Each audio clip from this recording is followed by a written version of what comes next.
Continuamos ya casi terminando el libro de Deuteronomio.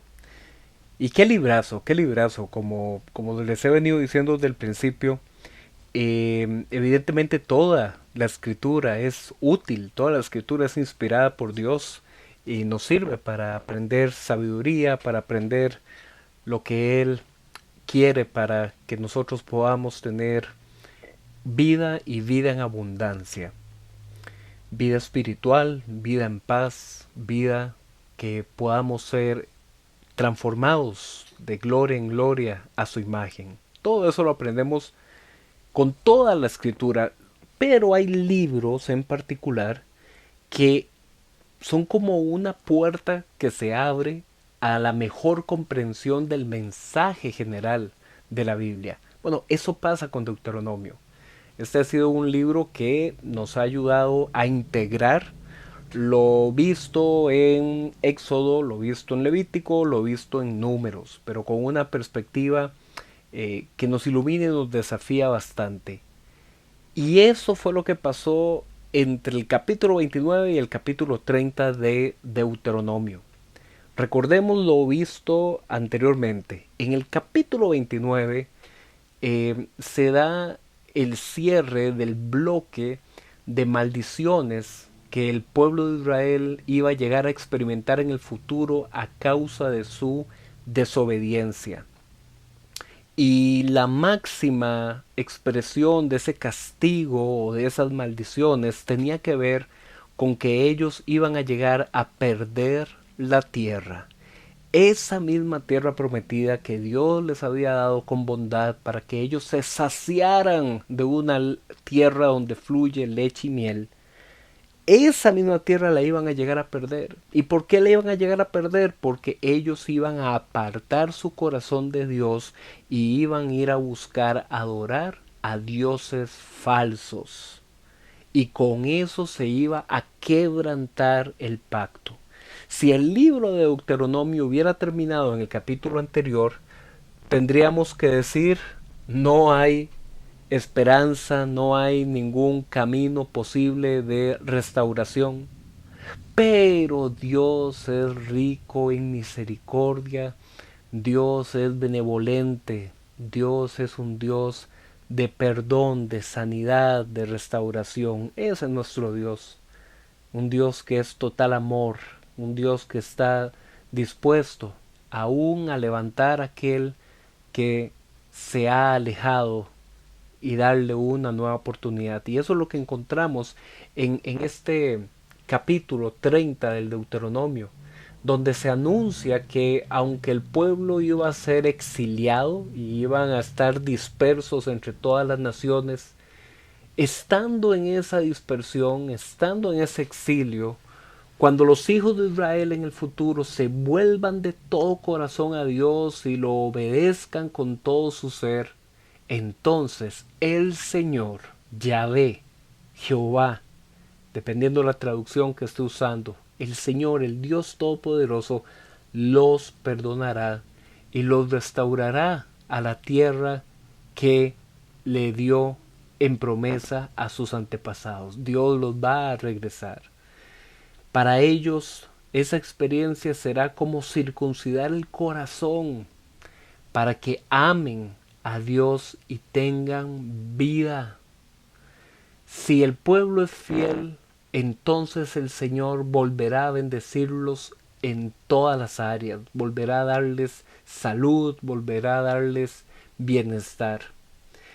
Y viene aquí una sección que se nos puede hacer reconocible porque eh, se usa en el libro de Romanos, en el Nuevo Testamento, porque parecería, uno podría llegar a caer en la eh, curiosidad de decir, bueno, pero es que ¿quién podrá cumplir esta ley tan compleja? Definitivamente esto no se puede cumplir. Y aquí más bien la escritura nos dice todo lo contrario, nos dice, ¿sabes qué? Estos mandamientos están al alcance de las posibilidades del pueblo, no son mandamientos que están lejanos en el cielo, de tal modo que quién podrá subir a bajarlos, o que están en lo profundo del mar, de modo que quién va a poder ir a buscarlo. Y dice la escritura, no, no, no, no. El mandamiento está cerca, está en la boca y está en el corazón. Una expresión que significa, mira, esas son palabras, está en la boca, son palabras que se pueden entender y están en el corazón, es decir, son cosas que realmente pueden llegar a tener una renovación interior, pueden ser obedecidas. Y aquí viene también uno de los versículos más hermosos que encontramos en la Biblia, donde Dios por medio de Moisés le dice a este pueblo, mira, pon atención, escucha, presta aquí toda tu concentración. Hoy te doy a elegir entre la vida y la prosperidad o la muerte y la destrucción. Hoy te ordeno que ames al Señor, que andes en sus caminos y que cumplas sus mandatos, sus estatutos y sus leyes. Este es el corazón del pacto de Dios, que lo ames para que tengas vida. Entonces aquí se nos presenta un principio muy sencillo. Si obedeces, tendrás vida. Pero si te rebelas y eres infiel y no obedeces, no vivirás mucho tiempo en la tierra que el Señor te da. Por eso expresa aquí una vez más Dios por medio de Moisés, mira que hoy pongo al cielo y la tierra por testigos. Durante este libro hemos visto varias veces de que nadie puede ser juzgado si no es por medio del testimonio de dos o más testigos. Pues aquí Moisés dice, ¿sabes qué? Hay dos testigos que han escuchado todas las palabras de Dios y que ellos van a ser siempre vigilantes de todo lo que tú vas a hacer. Y ese es el cielo y la tierra. Pongo al cielo y la tierra por testigos de que te he dado a escoger entre la vida y la muerte. Elige la vida. Elige la vida, pueblo. Y esa es una palabra también para nosotros hoy. Elijamos la vida, elijamos al Señor. Ama al Señor, obedécelo y aférrate a Él, porque de Él depende tu vida. Wow, de los capítulos más hermosos, más especiales que hemos podido leer en todo este recorrido de la Biblia, porque realmente aquí nos muestra el corazón perdonador, el corazón de amor de Dios. En Deuteronomio capítulo 31 continuamos con este discurso de despedida de Moisés, donde también él aprovecha para presentar a Josué como el líder sucesor para el pueblo.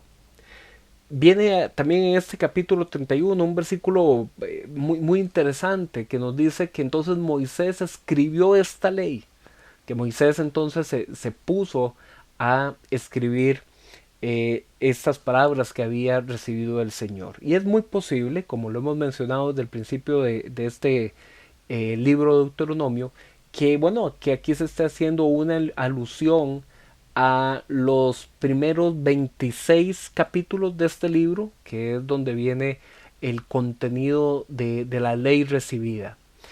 Pero bueno, si dices que son los primeros 26 capítulos, ups, aquí estamos en el 31 y todavía faltan algunos más para terminar el libro.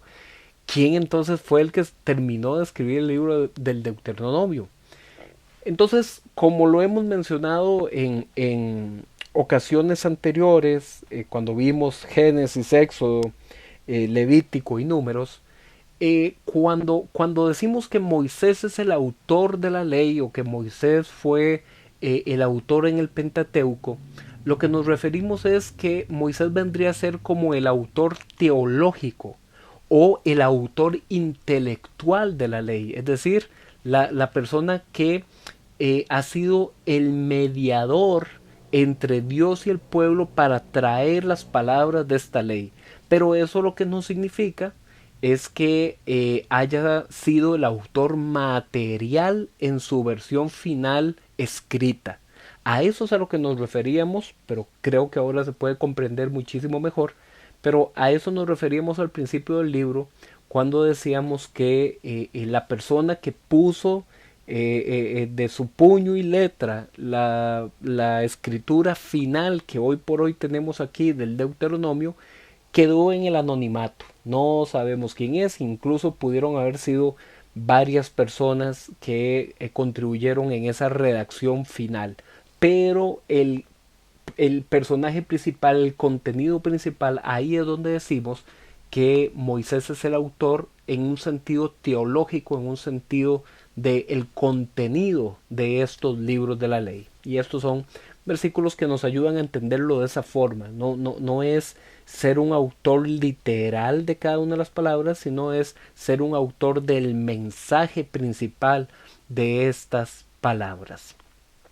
Moisés entonces instruye a los levitas que conserven una copia de este libro de la ley y que cada 7 años, en el año del perdón, lean completo este libro de la ley al pueblo, para que esas futuras generaciones aprendan a temer y a obedecer a el Señor. Este capítulo termina con una teofanía, es decir, con una manifestación del Señor cuando se presentó en una columna de nube delante del tabernáculo para instruir a Moisés y a Josué de que el pueblo iba a llegar a ser rebelde en el futuro. Después de que ellos tomen posesión de la tierra, cada uno se saciará de la tierra y terminará adorando a otros dioses. Por eso su ira se encenderá y estas palabras serán testimonio contra ellos.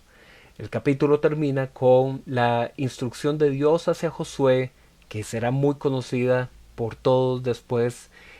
Josué, sé valiente, Josué, sé esforzado, sé fuerte ante los retos que se vienen por delante. Josué, sé valiente y esforzado. Y eso también es palabra de Dios para nuestras vidas. Así es que continuamos mañana. Nos vemos.